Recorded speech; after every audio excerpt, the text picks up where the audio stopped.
Hi there, thank you for joining me to chat about this latest episode of Gold Rush, Season 14, Episode 12. If you're a fan of the show, go ahead and hit that subscribe button and also let me know your thoughts about the episode in the comments. So we finally see where they're ready to sluice at Dominion Creek, and they're putting together this massive wash plant called Big Red in place. So they have 24 hours to get everything in place because they need to get sluicing. So there's a lot of heavy equipment that's being maneuvered around. It was kind of interesting to see all that come together, and that thing is massive. So as they were doing that, getting everything together, they needed to move this long piece of pipeline, move it around. I think this is the piece of pipeline that was supposed to move water from the plant or something to that effect. But as they were moving it, they needed to use the excavator to hold it and push it or pull it wherever it needed to go. And what do you know, in the process of doing that, it got broken at one of the seams. So they had to rush to fix that so they could stay on schedule. And we see where they're using a hot plate that they put between the two. And then they had to let it sit for a while. And then they fuse the two ends together and they have to clamp that together. There's a period of time that needs to stay together so it can fuse. So they had to do that fix.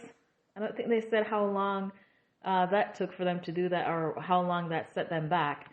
But they were able to get that wash plant up and running at Dominion Creek for the first time in the season. We're told that it's 3 months into the season when they're finally able to do that. And so that's the main event for Parker Schnabel's crew. So towards the end of the episode, we see where they had a little chit chat about how much gold the wash plant had brought in over time.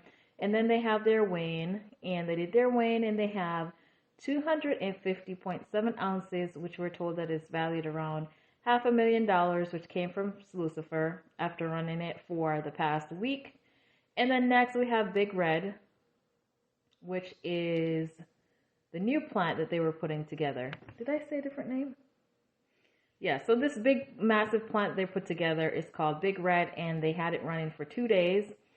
Based on the estimates or the drill tests that they had done in the past, it should bring in about 70 ounces. But not only did it do that, it surpassed the estimates, and this 2-day run brought in 188.2 ounces. And we're told that is worth over $200,000. And so this is equating to about 3 ounces per hour. So we finally see a semblance of a smile from Parker this whole season. He's got this face on, so just a little crack of a smile. And we're told by the narrator that they need to get this wash plant running for a full week to get a good idea of what the production is for Dominion Creek, and to determine whether Parker's gamble on Dominion Creek will really pay off. Ness is under stress this week. He's saying that he tries to hide it, but he's only human. He mentions that he's already had $750,000 already invested, and he hasn't gotten back anywhere near that amount in gold. So he really needs to figure out something. And we're told again that the bacon strip is almost tapped out, and he is trying to figure out he's stripping a different section of the land. So he's hoping that he can find another spot so that they don't have a period of time where they're sitting idle because they have nowhere to mine. So while he's stripping that area, he's away from the bacon strip, so he leaves Buzz in charge to keep things running. And he says he's thinking of making him the foreman. So for now, he is testing him out in that capacity while he's off stripping that other section of land. So we see where Trey and Travis are getting the wash plant up and running. They're getting Rocky up and running. So in their attempt to do that, we see where they're smelling burning wires. So they know something's not right. And so they decided they need to get Buzz. So it seems like they shouldn't have been doing that, because when Buzz came, he said they should have waited for him. And I don't know why they were doing that. So anyway, Buzz is there, and there's a bunch of expletives because he is not happy, and every other word, well, not really. He was cursing a lot. So, the narrator explains what happened, and basically they were supposed to idle the generator first before they started the wash plant, and they didn't do that. And so they said that Trey should have done that, and Buzz is kind of upset about the incompetence.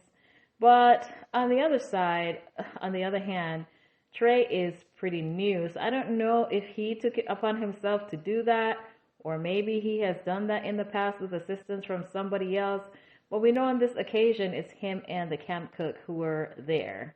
Well, later on in the episode, Travis was saying that he doesn't know what Trey did before he got there, but the way the episode was filmed, it looks like they were in it together. But apparently one was there before the other. At least that's how they're making it sound. So Buzz is not happy. Of course, this is happening during his little trial run at being the foreman. So now he has to figure out what is jacked up. So he explained the issue to Rick, and so because of that snafu, the plant is at a standstill. Rick is not amused. So anyway, he leaves it in Buzz's hands to figure it out, and Buzz troubleshoots the generator, and he finds that the breaker is putting out too much power. He says the max that it should be putting out is 480 volts, and we're showing that it's putting out 550. So the explanation that we're given for the issue is that because the generator wasn't idled first, the breaker tripped, and that's what's causing the output to be so high. So in the middle of this, we're told that on top of the problems that Buzz is having at work, he's having some issues in his personal life because his wife was recently diagnosed with terminal cancer, they're saying in the spring, and he's really torn up about this. So my first thought was like, why isn't he home? Oh my goodness, this is happening to your spouse or anybody in a close family, you want to be there. But unfortunately, he says that there's expenses that he has to pay, and he wants to make sure that she's in a good place, and of course he's concerned for her care. So it just sucks that he has to be there working, but he has that end goal in mind to be able to take care of his wife as he needs to. And he's definitely holding himself together pretty well considering, what's going on in his personal life. And he says, Rick's goal for the season is important to Rick, but it's even more important to him that they make it, because that would mean that he would have a payday and to be able to take care or, have advances to be able to have, stuff in reserve to take care of what's going on in his personal life. And this scene kind of brought tears to my eyes. It's just so sad because he has to be away working while his wife is at home, sick, and he wants to be there and he can't. So I can only imagine. Definitely sending positive vibes out to the Lugo family. I feel that for sure. And it seems that Rick knows of the situation as well, and he's working hard to be able to send Buzz home with a good chunk of, funds when the season is over. So that's weighing on his mind as well. So we see where Buzz swaps out the generator for another one from Monster Red so they can see if they can get the plant to work. And that didn't solve the problem, so he had to troubleshoot further. I think the problem might have been with a switch box that's between Rocky and the generator. And of course, Buzz came through and putting Trey out his misery because he seemed as though he was he was taking it pretty hard that he had a part into, causing this issue and causing them to be down. So we see where Buzz was messing with some wiring or switching some wiring around. I didn't quite understand how he solved the problem. Did he just bypass some wires or what was the case? But the narrator didn't say how long they were down. At least not that I recall. I don't think they said how long this problem caused them to be down. But of course, at the end of the day, they were able to get that squared away. So at the end of the episode, everybody's gathered by the fire pit, and we heard Lauren was asking, so what happened with the generator? And Buzz says, ask that guy over there, which was Trey. And of course, Trey's still solemn. He gave some vague response about what happened. He didn't really go into the details of what happened, but I was happy to see that neither Buzz or Rick chastised him in front of the group, because I know they were really pissed off about it. And so, they did give him a little grace about that, error that he made. So this week they brought in 25.95 ounces, which we're told is valued around $50,000. And at the sit down, Buzz was offered the job as foreman, and everybody's happy for him. Rick says if they don't make the goal of 1,000 ounces for the season, they won't have a place to come back to. So they definitely have to do better. At the Beets claim, Tony wants to be able to sluice at Paradise Hill, but he needs to build a new wash plant pad. We didn't really see anything going on with that in this episode. We're told now that it's about 12 weeks into the season, and at Indian River, they are sluicing with Monica at the helm, and she's the one that's being relied on so far to be able to make the season's goal because there's nothing going on at the other claim. So they have two new hires we meet in this episode. There's Leonard and a lady whose name is Chelsea, and they're both running excavators. So they have to shut down the wash plant in this episode because there were two screens initially that fell out from the shaker deck, and that was causing rocks to fall through and clogging up the plant.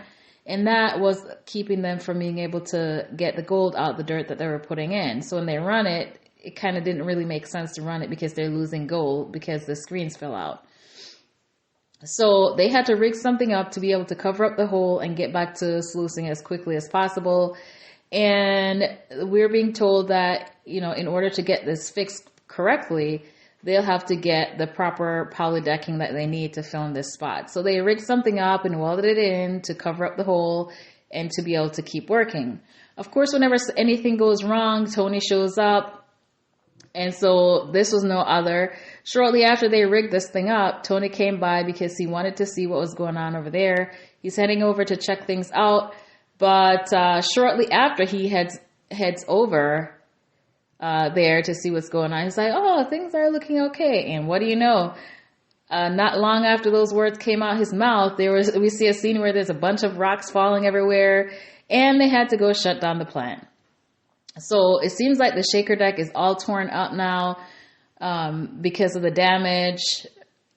One, probably from the earlier incident that happened, but then now, because of all the rocks that have come in through, there's a lot of damage to it, and so they have to shut down the plant.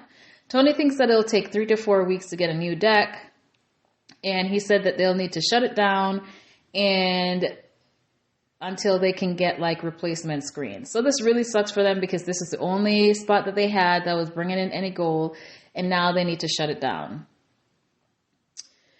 So fortunately, prior to this catastrophe happening, they were able to bring in some gold, which we see that they're weighing that out towards the end of the episode. So they talked about how they're having a rough start to the season with all the problems that's been popping up. And they feel like they take one step forward and they take $1 million back. They all agree that they don't recall at any point in, their history of mining that they've ever been sluicing this late. And we're told that they need 450 ounces per week for the rest of the season in order to make their goal. And so that is a steep goal to make, and seems pretty unlikely considering now that neither plant is running at the moment. So they weigh in what they have so far prior to the plant having to get shut down, and then Minnie promptly kicks them out. So it seems like they had around 70 ounces of gold production from prior to the fiasco happening. I'm not sure how many episodes are planned for the season, but I can't imagine that there are very many left, and no one is anywhere close to their season's goal. And it seems as everybody's having their share of problems. So it should be interesting to see how the season ends.